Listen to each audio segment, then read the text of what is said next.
Welcome to the Halli Casser-Jayne Show. I am Halli Casser-Jayne. This week, it's Wash Your Hands. The World Health Organization has declared that the coronavirus outbreak is officially a pandemic. With no known cure, the best medicine for Americans in the world right now would be a consoler-in-chief. Instead, who we have is the unempathetic Donald Trump, whose sad attempt to calm us all in a rare Oval Office address failed and sent the stock market into further schisms. Who will save the day? Could it be presidential hopeful Joe Biden? And that's where we begin this week on the Halli Casser-Jayne Show, when I and my partner in politics, former White House correspondent Matthew Cooper, slice and dice all things politics and Donald Trump, too. Here we go. Good morning, Matthew Cooper. Hi, Halli. How do you feel, Matt? Well, Any Halli, aches and pains? can I say when we're recording this? Yes. Well, It's the morning after the president's speech. It's Thursday. The markets are going to open soon, and they don't look any better than they have been. It's a pretty grim day. It's a grim day, but you're feeling all right because... Well, no. Oh, you mean am I showing respiratory illness or aches and pains or anything? Or you... No. I'm perfectly. You're in healthy. Health. I'm keeping my social distance. I'm washing like I have obsessive compulsive disorder, and I think I'm doing everything right so far, but who knows? Oh, we're laughing about it. I live in a city. I haven't been a shut-in, so who knows? Lordy Pete, this is such a crazy time in American history, and we're right smack dab in the middle of it. But we are now in an official pandemic, for whatever official means. Right. Thank you, WHO, for telling us what we probably already knew. And we should really feel a lot better because Donald Trump is in charge and New York slumlord Jared Kushner is in charge. I mean, well, yeah. I mean, the presidential speech will have been gone over so many times by the time people hear this, but it will remain a sort of remarkable artifact of this era for those who study it 50, 100 years from now. The president going on national, essentially global TV to call for a useless ban on travel from Europe, and then in the middle of the speech to say that this includes all trade and cargo, and then just moments later the White House correcting themselves, saying, it doesn't mean trade. I mean, what the hell was that? What was that? Seriously, that was bizarre. It's a written speech, right? Well, yeah, look, I mean, I covered the White House under two presidents from national magazines. There is nothing more careful. I mean, in a normal White House, whether it's the Bushes or Clinton or Obama, and any normal White House, a presidential speech, let alone one from the Oval Office, is so thoroughly vetted by so many people that it may be, you may not like it, but there's no question people have been over it carefully so that they're not 2 minutes later scrambling to take something back. Unfortunately, I don't know what the process over there was, but it sounds like it was just Stephen Miller and, madness. Baby Jared. Right. I mean, it was writing this thing on the fly, and they took it back moments later. I don't think we really know, but I've never seen anything like that from a prepared speech by a president. First of all, his delivery was bizarre. It was the first time that I actually saw him, in my opinion, look nervous. I mean, he really did look. Yeah, it reminded me of the Access Hollywood apology he did afterwards, sort of direct to camera. Yeah. His reading is a little stilted, and but his hands, I mean, you see his hands, even his hands were moving. Yeah, with the twiddling. Yeah, the thumbs, right. Yeah, and I thought, why didn't somebody just slap his little fingers and say, stop it? That's, not a confidence builder. Yeah, no, it was weird. And then at the end, I don't know, did you catch the end? Did you hear about what happened at the end? Yeah, he sort of did okay, we're done. To be fair, other presidents have said things like that when, I didn't think that was so bad, but, oh, Jesus. This is really, we're in Mickey Mouse. We have some incredibly serious problems that can be broken down at least into sort of individual buckets, and he's not come up with a good answer for any of them. The testing issue. Well, let's talk about this testing issue. I think there's a conversation to be had on multiple levels. This is what I'm saying about this testing thing. First of all, he never wanted tests because the more tests you have, the more people you find out what the real story is, and then you really are infected with this disease. So that's, Well, I know. I think that's always been, because there is this election, which is really all he cares about. So there's that. But listen to this. They were gloating 2 days ago over the fact that they had 10 million, they would have 10 million tests in 2 days. I.e. today. 10 million. Matt. And everybody can get tested. Everybody can get tested. Except for one tiny little detail. There are 327 million Americans at the time of the census, 10 years ago? Hello. 10 million Yeah, it's tests. around 330. Yeah, it's around 330. Yeah. Hello. I mean, how stupid are we? No, clearly we are not in the same league as the South Koreans who seem to be leading the world in aggressive testing. And doesn't that make you wonder? This is America. This is America. Well, I know. I mean, you think of, the World War II rearmament, the way the economy pivoted to, produce armaments. And, this should not be an impossible task. We have the Amazon, Amazon exists with its extraordinary distribution system. This should be possible. But they can't, they haven't done really anything substantial on the testing. Let's go back 2 steps, which is, he really didn't even want to acknowledge that this thing existed in the first place. I mean, that we have to start there, because from day one he sat in that, and it's all on tape. Oh, don't worry, it's going to get warm out, and it's all going to go away. No. Larry Kudlow, the economic advisor, came out and said it's been contained. Can I tell you? Did I ever tell you that I grew up with Larry? I think you did. Yeah. Did you know Peggy Siegel? Of course. One of my parents' best friends were best friends with her parents. I think we have to save a whole episode for that. And her brother may be one of the most handsome men who ever walked the face of the earth. Ever. I could believe it. Ever. I mean, she's ugly compared to him. Trust me on this. Oh my God. No, I'm serious about that. He's absolutely a stunner. Oh, well, I'm sure he's. Yeah, we were all. But enough North Jersey. Right. But the only reason I say it is because it's just really hard for me to look at Larry and what he's become. And that's all. It's just really hard. It's like, wow. It's a very interesting story. Worth exploring sometime. Right. Yeah, I mean, definitely. If I tell you off air, there's some things that you can't even talk about on air. So yeah, but seriously, so standing out there, lickspittle, they're all, I'm like, how? What? Why are they even doing this? The facts are there for the world and America to see. Why don't they even go there with this denial thing? This is what I don't get. I mean, they really think people are stupid. Well, I think who can get in the minds of these people? But they saw the markets, trending downward strongly before they really collapsed. And, they thought they could talk them back up. Because that's about the only thing they sort of look at. That's all they care about. And I think that is a point to be made, which is for Trump Inc., it's all about the money. People can die. Who gives a cahoot, right? Isn't that where he's at? And that's clear too. I want to also say I go out, during the day and do little things, and I listen to right-wing radio when I do. So Rush Limbaugh suddenly is showing up on my right-wing radio station. He wasn't there. I don't know why, but here he is. And I was listening to him yesterday, and I got to tell you, it's crazy land. It's a hoax. It's a Democratic hoax. Don't listen to anybody. Right. I mean, you know what? How many angles are you going to go against on this thing? Because how irresponsible. Lives are at stake here. And these especially when look, he's, He's a senior dying of cancer.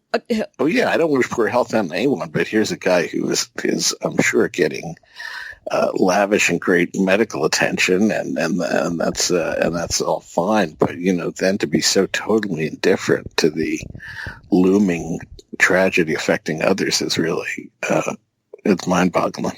It is mind-boggling. I don't know what to make of it. Yeah. I guess for me, that's what it is. I can't put it into. I can't make it work in my brain, and I don't want to. I don't want to stretch my brain. Do you know what I'm saying? Well, not for these bozos. You have to divide these things into sort of reasonable problems that you can address kind of individually rather than, first is the testing, right? Then you need to sort of, get the public health system ready for the onslaught. You got to do something about the oil prices, which is making the whole economic nightmare worse. Right. You have to sort of, get Americans to do the right thing in terms of the social distancing and all that stuff. You have to get businesses, doing the right thing. These are all enormous challenges, but there's a lot we can do that would make a difference in people's health and the economy, I believe. So, unfortunately, they're not doing them. They're either not doing them or they're not doing them well. And, it's just this break with Europe over travel and trade is just... Well, the first thing is this morning, of course, Europe says, what? Nobody ever consulted us on any of this. Oh, yeah, of course not. So that, and I think I wrote on Twitter something to the effect of, what, Trump just doesn't play well with others. It must have been on his early report card. Donnie does not play. And what world leader would really salivate over a break between the U.S. and Europe? Well, yeah, right. But, what's really interesting about it is, let's get real about what this actually is about.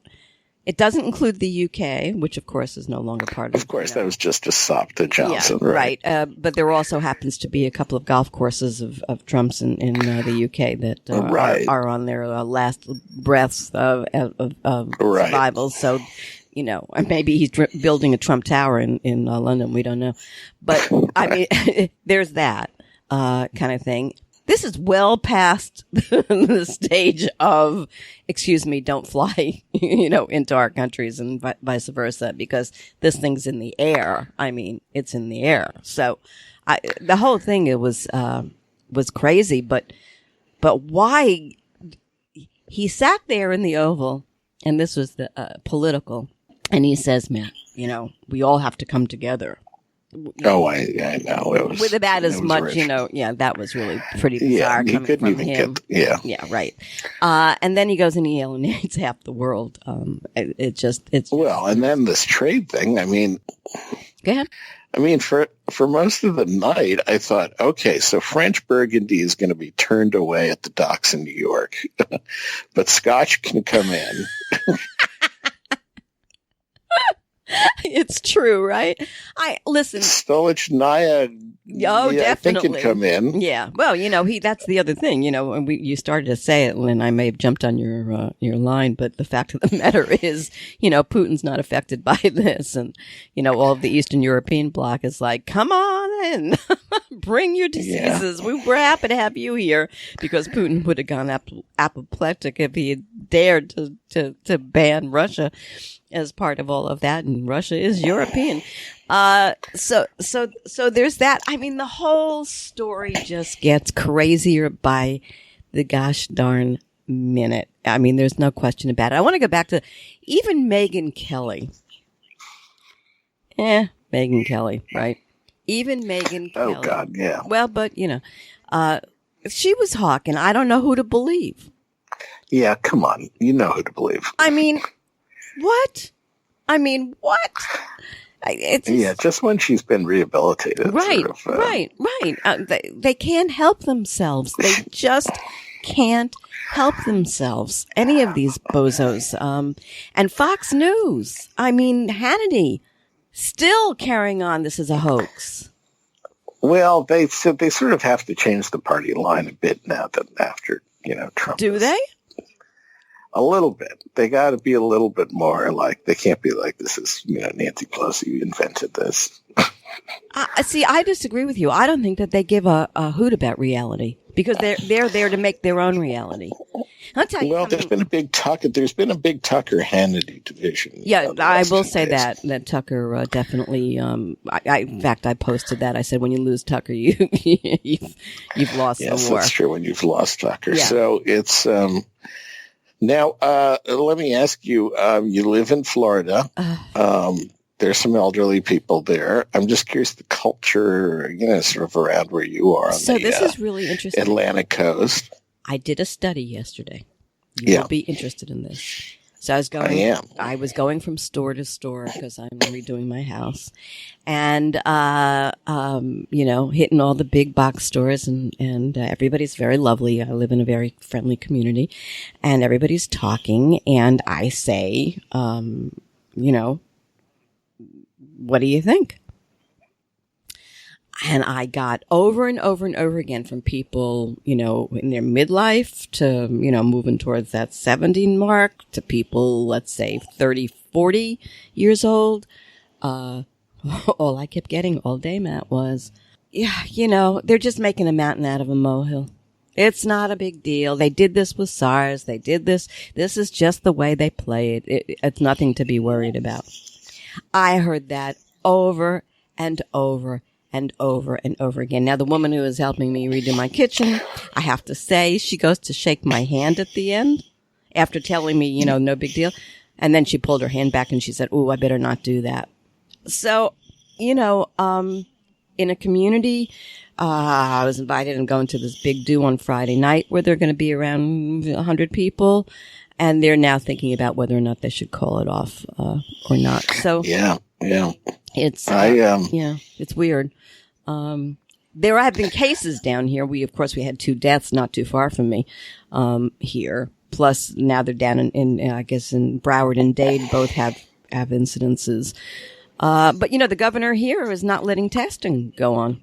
So he's prohibited testing. He's limited it severely. Like you have to go through all sorts of hoops to get any kind of tests and yada, yada, yada. By the way, I wanted to talk about, can I just digress for a second before I forget? Do you know about a big fight between the governor, DeSantis, who Trump got into office, and he and Trump are not talking? And it's World War III?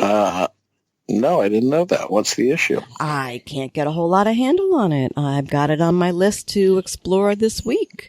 But I thought I'd throw that out there. He's not playing. He's not playing nice. They're not playing nice with each other. Now, I will tell you, Biden in the and we'll talk about this in a minute, is ahead 40% in the poll for the primary. That's huge. That's just huge because a lot of those voters are going to vote in their general. Yeah, I mean, what's Bernie getting? A few votes around Gainesville and that's if he gets that Tallahassee. And the reason I say this is, I think that ties into where DeSantis is pulling away from Trump. I think the handwriting. I said this to you a few weeks ago, and if things, if things don't change at all, it's my guess that Trump doesn't get Florida. And he's having big trouble down here.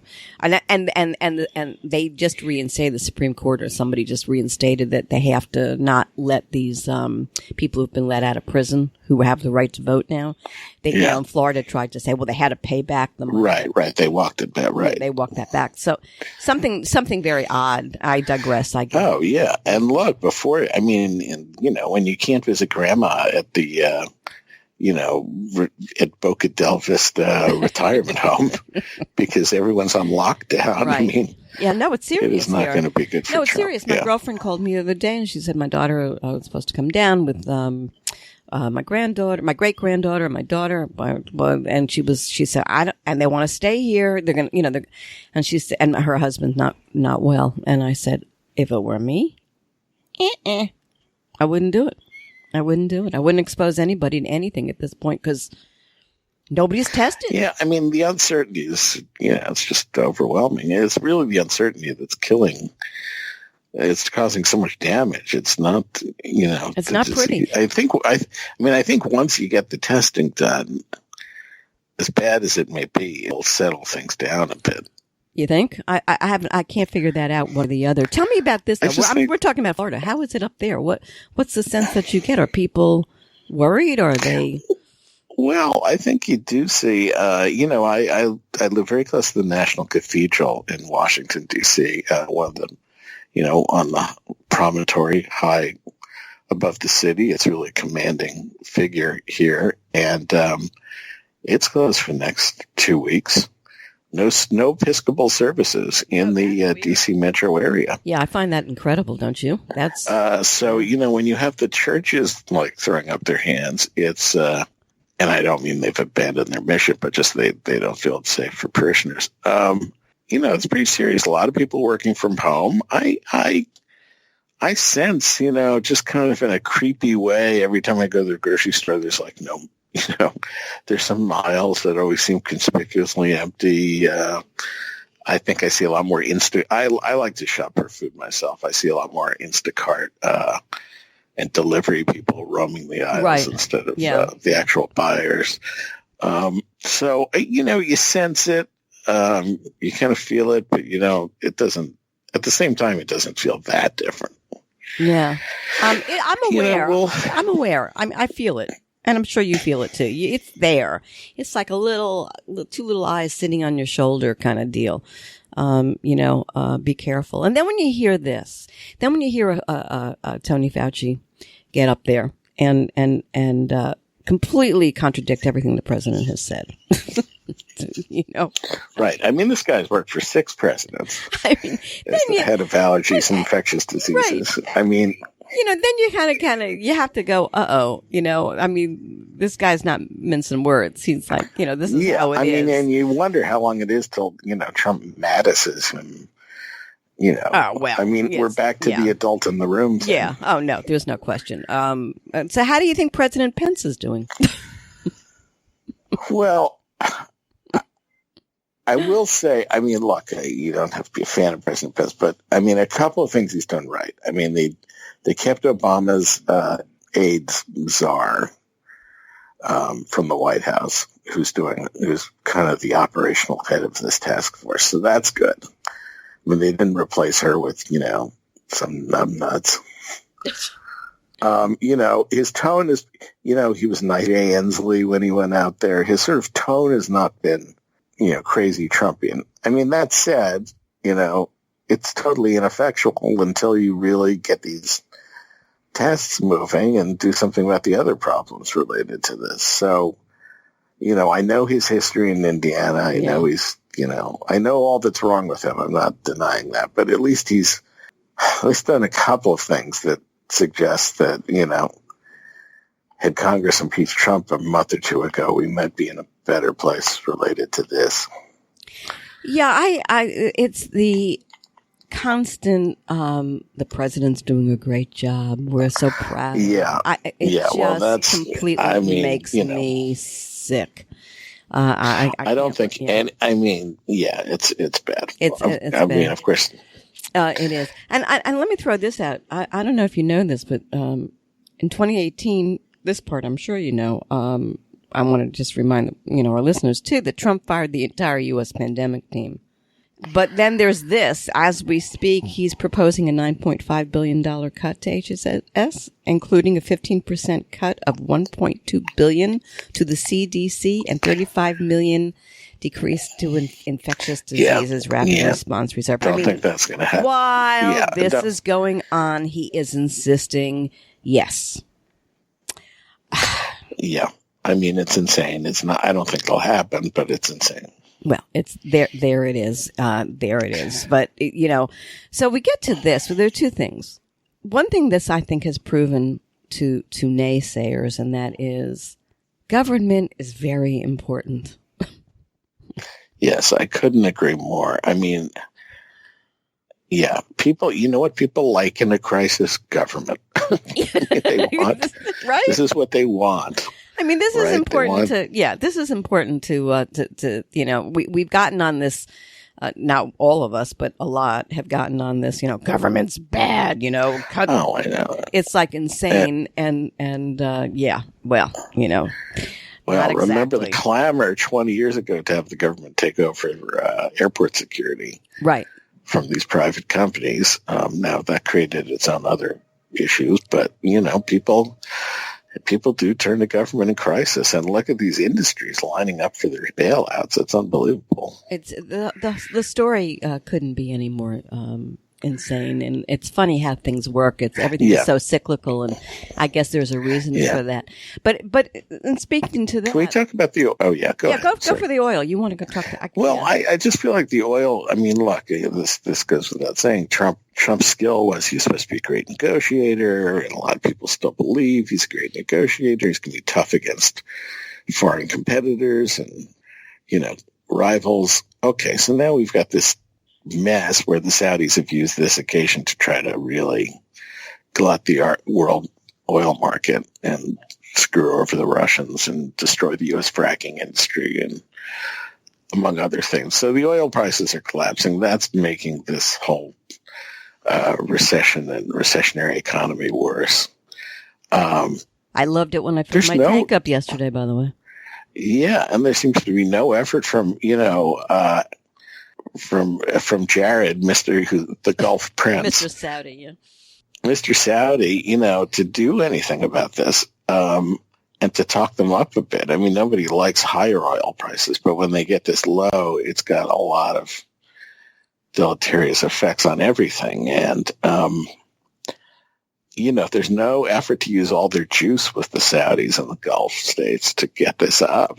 Well, doesn't that make you wonder what's really going on here? This story is very strange. I don't think he wants to see Exxon lose half its value in a couple of weeks. Or does he? He has a bone to pick with Exxon. What's his face? This is how Trump rolls. Because of Rex. But I mean, it includes Halliburton and, a huge sector of the economy. Well, yeah, but, Trump rolls in a very funny way. I mean, vengeance is sweet. That's his whole motto. He lets people twist in the wind, if you will. Yeah. And maybe he'll let him twist in the wind before he, but the story is a crazy story. I mean, that this is going on is, with very little fanfare, by the way, is quite extraordinary. You mean the oil? Yeah, the oil story. I mean, it's just there. It's huge. I mean, you look at these stocks, and it's just the total collapse. I mean, there was one day last week where Halliburton, remember how Halliburton was like, oh, the whole country runs on Halliburton, and now, the company lost a quarter of its value one day last week.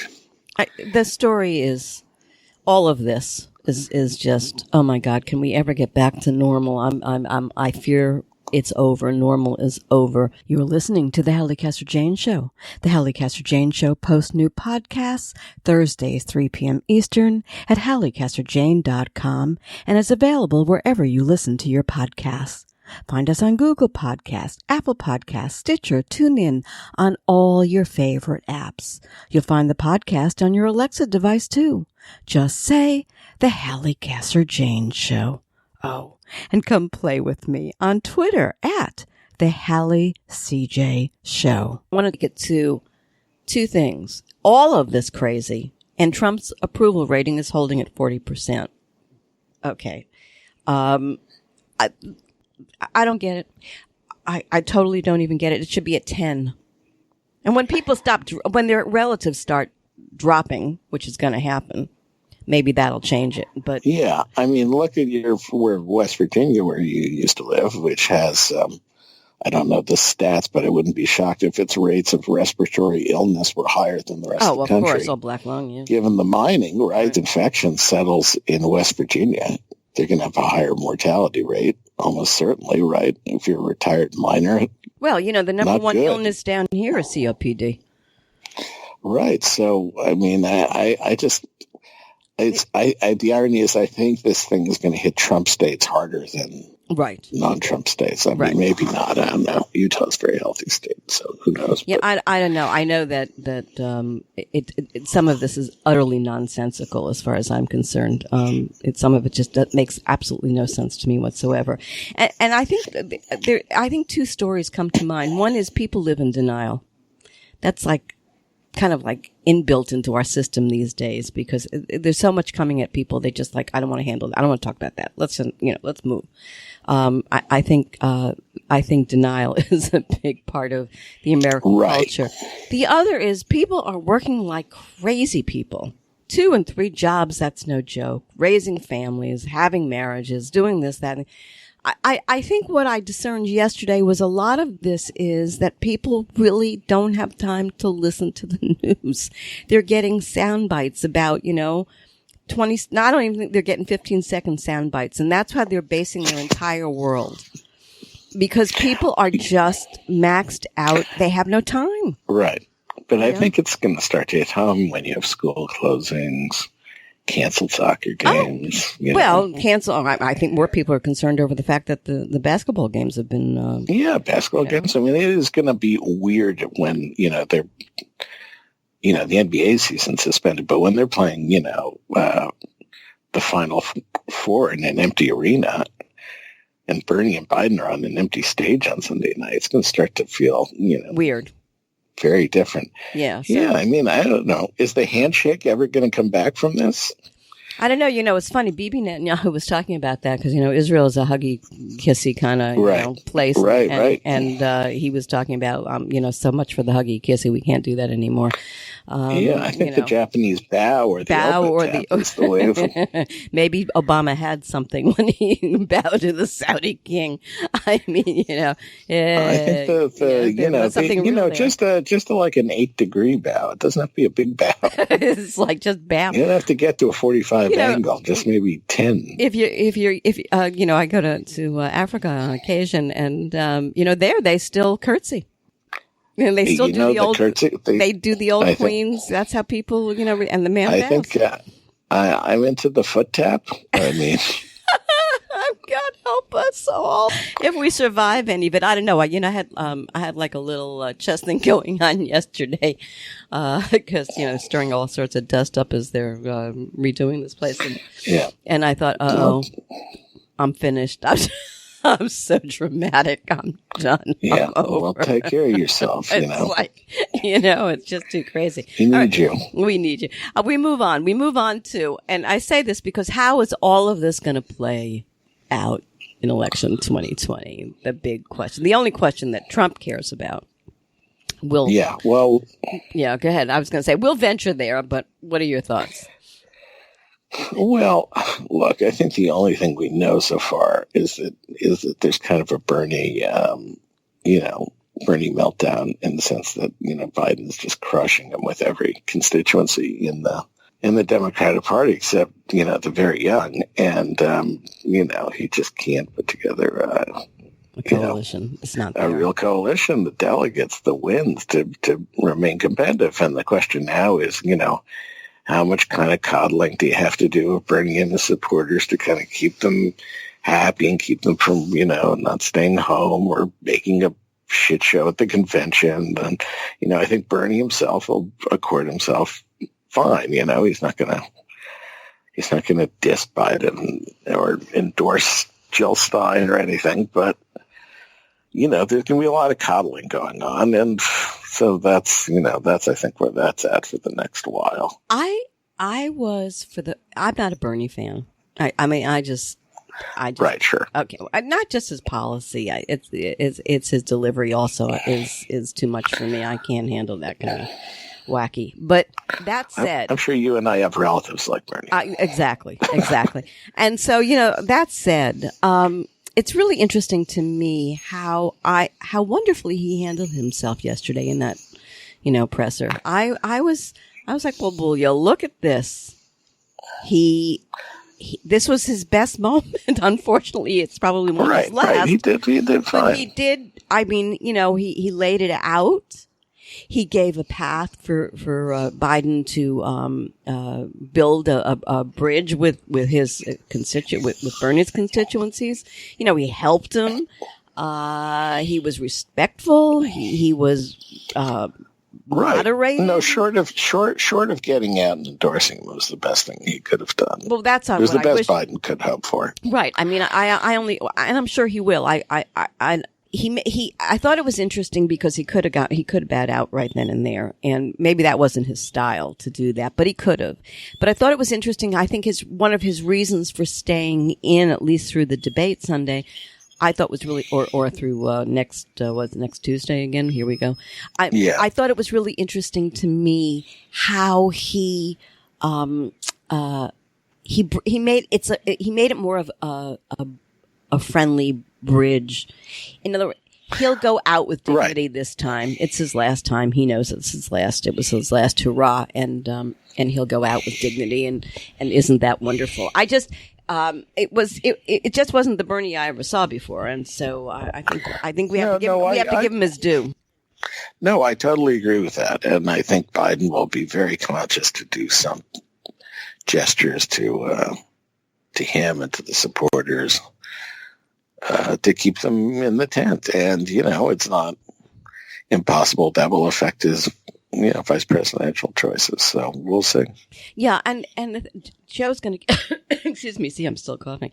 Joe's going to give a speech today on the virus. I'm going to be very interested to see how how presidential he looks during that speech. Well, I got to say, his speech Tuesday night was wonderful. Where they had to cancel the rally, right? So he wasn't quiet Biden, much better than shouty Biden. Yes. Yeah. Right.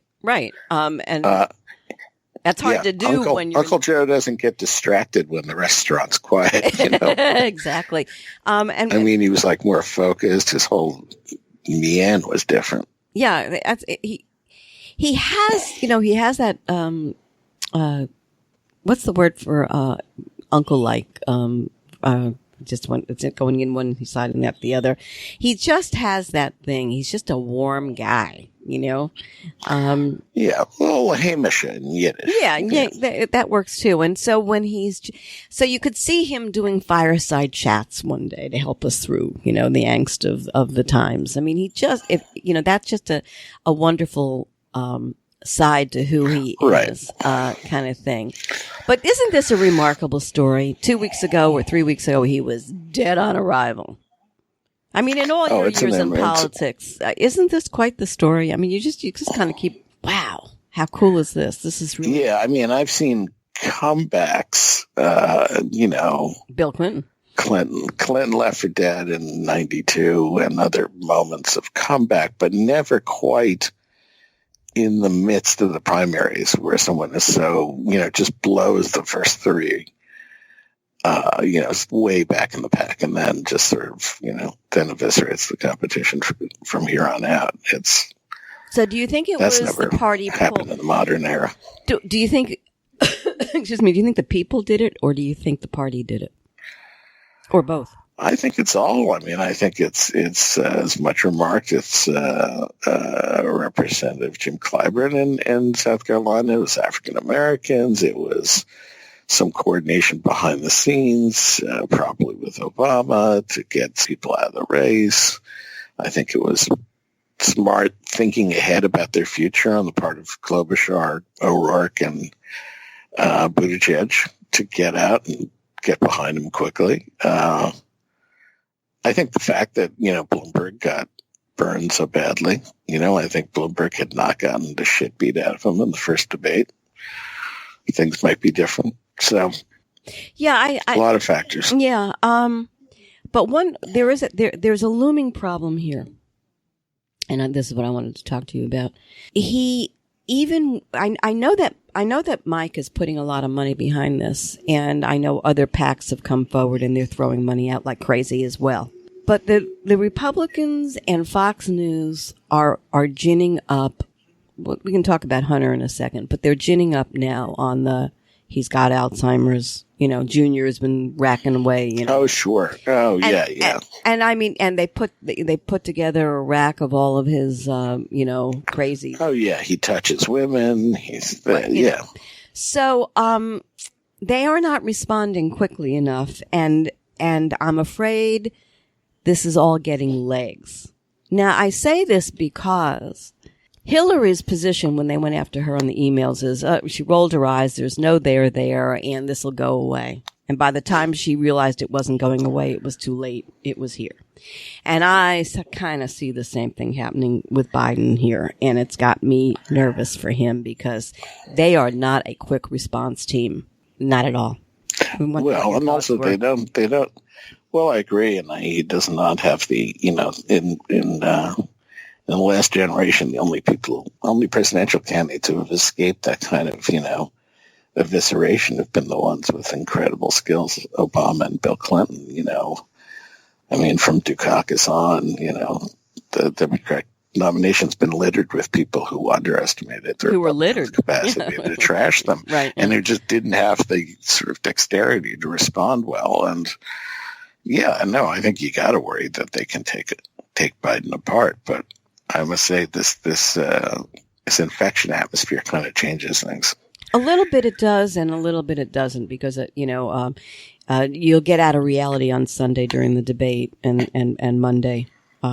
In the after debate kind of thing. And I think in one sense, it puts everybody is like, we really do need a president now, not a reality star. That might help Biden, but his team needs to do a better job. And I don't know who you get to and how you make that point clear, because it's not functioning the way it needs to be functioning against Donald Trump. Because with Trump, listen to me, Trump can't win on anything in terms of, anything real, because there's nothing real there. Yeah. I mean, well, he's right. Go ahead. Right. He's lost the thing he had. And what did he lose? That's good. Well, he lost the stock market that was pushing 30,000 and some growth, and So if this thing, the stock market, do you think that would continue if this thing resolves itself over the next 4 months? Do you think or do you think this was a correction that just was going to come and it came a little sooner? Oh no, I think that the infection is clearly is exacerbating it and now driving it. It's got its own dynamic now. That speech last night pushed it down another. Yeah, I didn't see the market this morning, but I think it was the God futures knows were what. down I mean, the futures were bad. Yeah. I mean, no, I think it has its own dynamic now. I think the thing that can help Trump is not the end of it, because I don't think it's going to be gone by Labor Day. But I think if it has certainty, if there's kind of we know what the disease is, we know what its mortality is, these events are getting closed, but these are open, then people will kind of make an accommodation. I think the markets will rebound a bit, but I don't know if they'll go back to where they were. No, they're not going to go back. No, yeah, no. I think that we're at a time right now where clearly this was going to happen sooner rather than later. Anyway, everybody was saying that before the right came up. These kind of shocks to the system. Yeah. I mean, nobody thought Apple's supply chain would be broken. No, that's for sure. So we'll have to wait to see what happens. That's my biggest thing, because it's Joe's now. He's the nominee. We play the parlor game we tried last week on who's going to be the VP, but let's hope he doesn't get sick. Oh God. I mean, oh God. Oh God. I mean, I think there's going to be or any of them, including Trump. Please, no. No, I agree. I don't want anyone to get sick. Nobody you saw that congressman joking about Ruth Ginsburg. Yeah, right. Yeah, like everybody stay home. We have the internet now. Get your food delivered. Although, I just said, I had to, AT&T has to come out here and fix something. And I'm like, I'm going to cancel the appointment. I decided the guy's going from house to house. I don't want him here. Yeah. Well, right. Wear your burqa. Wear your burqa. So that's scary. I want to go on to a couple of things. What's with Roger Stone? Where is all of that? That just died off. Isn't he? Aren't they determining whether there'll be another new trial? It's very odd. Right. I think he got sentenced. She said you can stay out while this new trial thing is appealed. And that was 2 or 3 weeks ago. Hello. Yeah, I assume he's going to lose that in the next relatively short period of time, and then he is going to have to report for. You do know he found Jesus, prison. Right? Roger? Yeah. Roger found Jesus. He announced it last week. Well, it's the old line, there are no atheists in foxholes. So I'm wondering, and what about Harvey Weinstein? Do you think he found Jesus too? I don't think he's going to find Jesus. 23 years. Well. Did I ever tell you I was fixed up with him?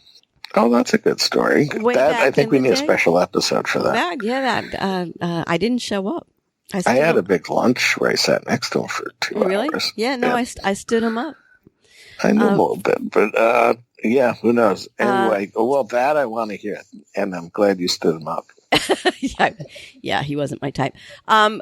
Here's the deal: 23 years. I know I'm politically incorrect, but he did terrible things, and I'm glad that he's going to jail. I just hate it when the law starts to become political. No, I hear what you're saying. Am I way off base on that? Well, I confess I didn't really follow carefully what the counts were and what. 23 years was giving him the worst book, and this was his first offense. But this was like the opposite of what Barr wanted to do with what's his face. This was like really and truly the worst that you could have given him times 20. It was definitely an example. We will make an example of you, kind of thing. And particularly his health really isn't good. I mean, he had heart surgery the other day. He had back surgery a few months ago, and the guy's really falling apart at the seams, and he's no spring chicken. That said, it's gonzo. There's a lot of gonzo justice going on in this Me Too thing. And I just think at some point we got to find a center here, and I don't know. Well, maybe I'm wrong. Look, you had a criminal trial. You had excellent defense. This is what the jury found. That's, it may sound, I don't know. That's just how the system works. I guess. I mean, I'm not apologizing for what he did. I thought the Chris Math, it's at the opposite end of the spectrum because there's nothing criminal being alleged. It's no sentence or anything. But I found the Chris Matthews sort of thing distasteful in that way. That was bizarre.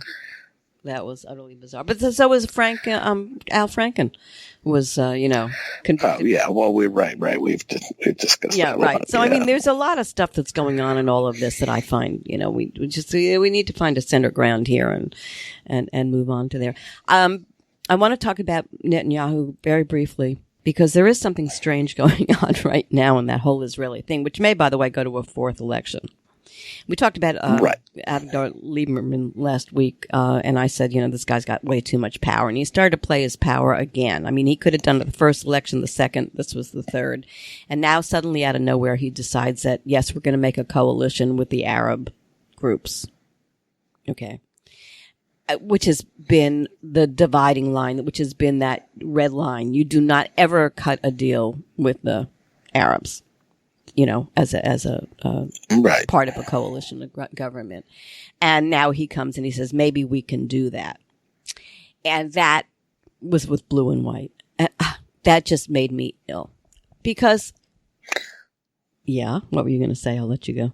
No. I want to hear what well, my point is this. Is wherever you go and wherever we are, these days, red lines are crossed. And there's an immorality. There's a win at all costs.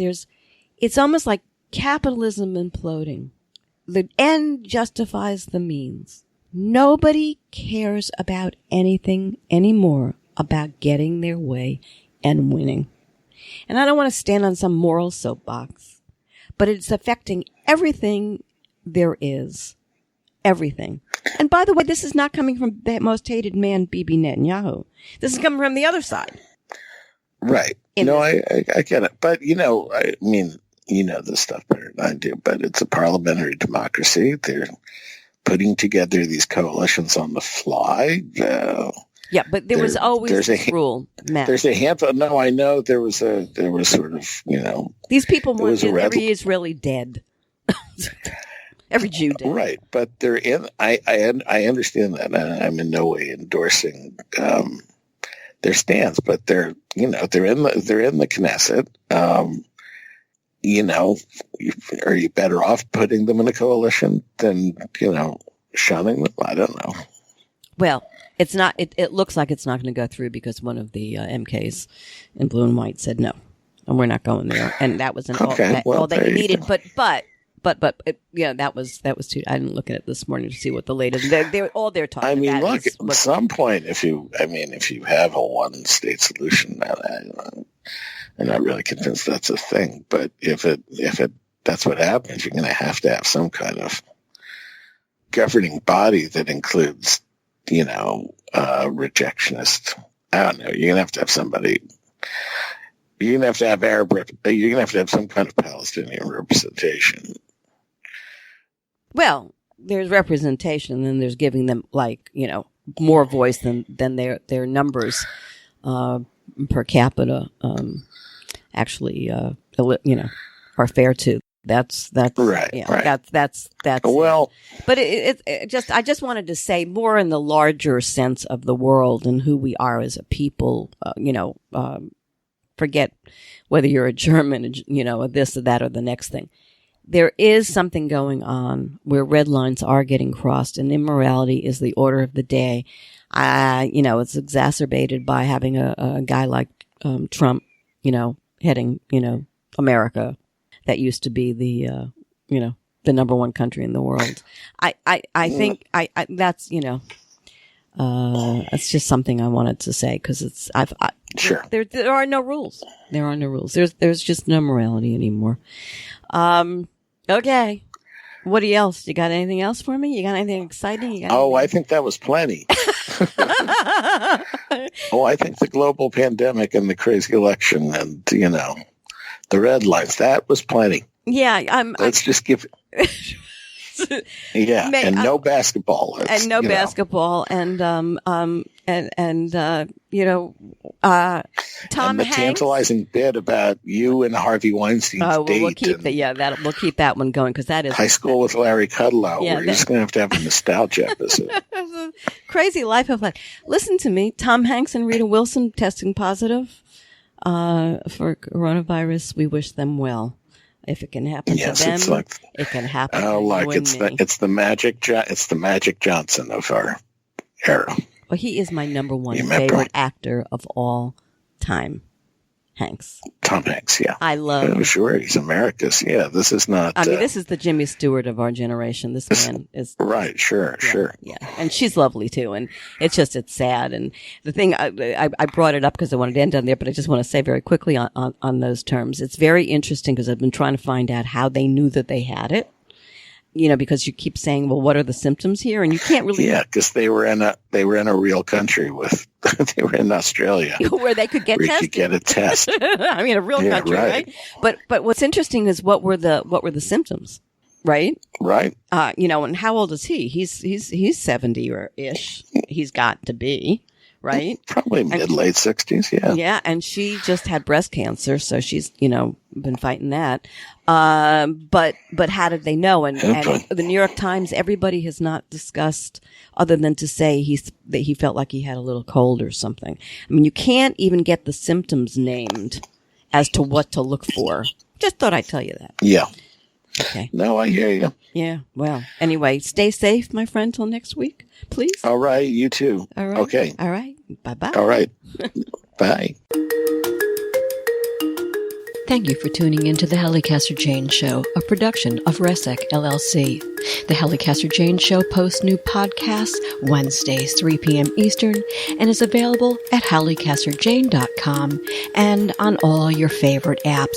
Be sure to visit us on Apple Podcasts, Spotify, Google Podcasts, and follow me on Twitter at The Halli CJ Show. Until next time, this is Halli Casser-Jayne.